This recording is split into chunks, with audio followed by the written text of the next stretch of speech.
सभे मगहिया भाई बहन के भूलेटन काका के राम राम आथिन मगहिया खबर में सुनथिन देश दुनिया के खबर। उत्तराखंड के मुख्यमंत्री त्रिवेंद्र सिंह रावत देलन अपन पद से इस्तीफा। उ अपन इस्तीफा राज्यपाल बेबी राज मौर्य के सौंपलन।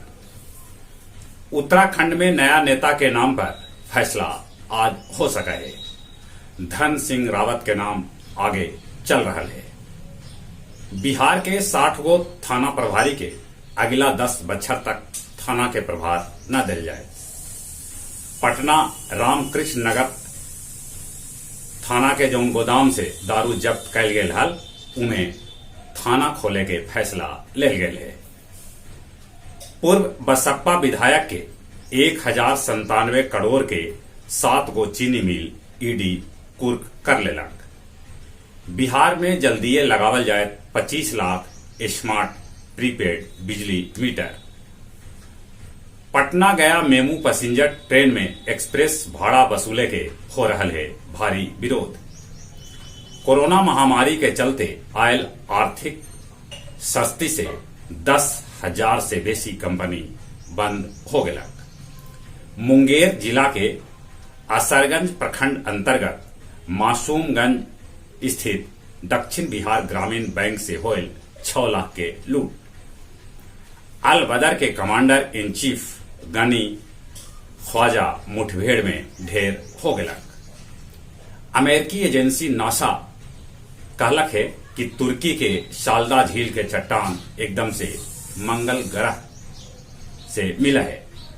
थाईलैंड के प्रधानमंत्री प्रयुत चान ओचा पत्रकार सभा के सवाल से इतना चिढ़िया गेलन कि वो पत्रकार सभा पर सैनिटाइजर के छिड़काव कर दिलन। ब्रिटिश सांसद भारतीय किसान के मुद्दा अपन संसद में उठौलक। भारत नाराजगी जाहिर कैल।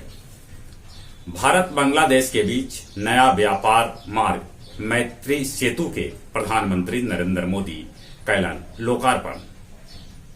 सामान सप्लाई करे वाला MRT ट्रेडर्स जे मानपुर में चल रहा है लगैलक 4 करोड़ के चूना। सोनडीहा गैंग रेप के 9 गो दोषी के भेटायल सजाए, 4 गो निर्दोष रिहा कर दिल गया। मानपुर पटवा टोली के 12 गो लैकन ई बच्चर जेई मेन में सफल होलन। और अब कुछ खेल के समाचार। झूलन और मंधाना दिलन भारतीय महिला टीम के सहायता दक्षिण अफ्रीका पर कैलन बड़गर जीत। ICC के फरवरी महीना के सर्वश्रेष्ठ खिलाड़ी बनलन अश्विन। कप्तान पृथ्वी शाह के 185 रन के बदौलत मुंबई सेमीफाइनल में पहुंचल। हीरो इंडियन सुपर लीग में मोहन बगान ईस्ट बंगाल के नॉर्थ ईस्ट के 2-1 से हरा के फाइनल में जगह बनौलक। अब फाइनल में मोहन बगान के मुकाबला मुंबई से हो। जहां तक मौसम के सवाल है, मौसम धीरे धीरे गर्मा रहा है। बाकी रात के अभी ठंडा है। ठंडा से बचते कोरोना से बचे लेल मुंह होना पर मास्क लगाते, सोशल डिस्टेंसिंग के पालन करते। चली अपने सभी के एक बार फिर से बुलेटिन काका के राम राम।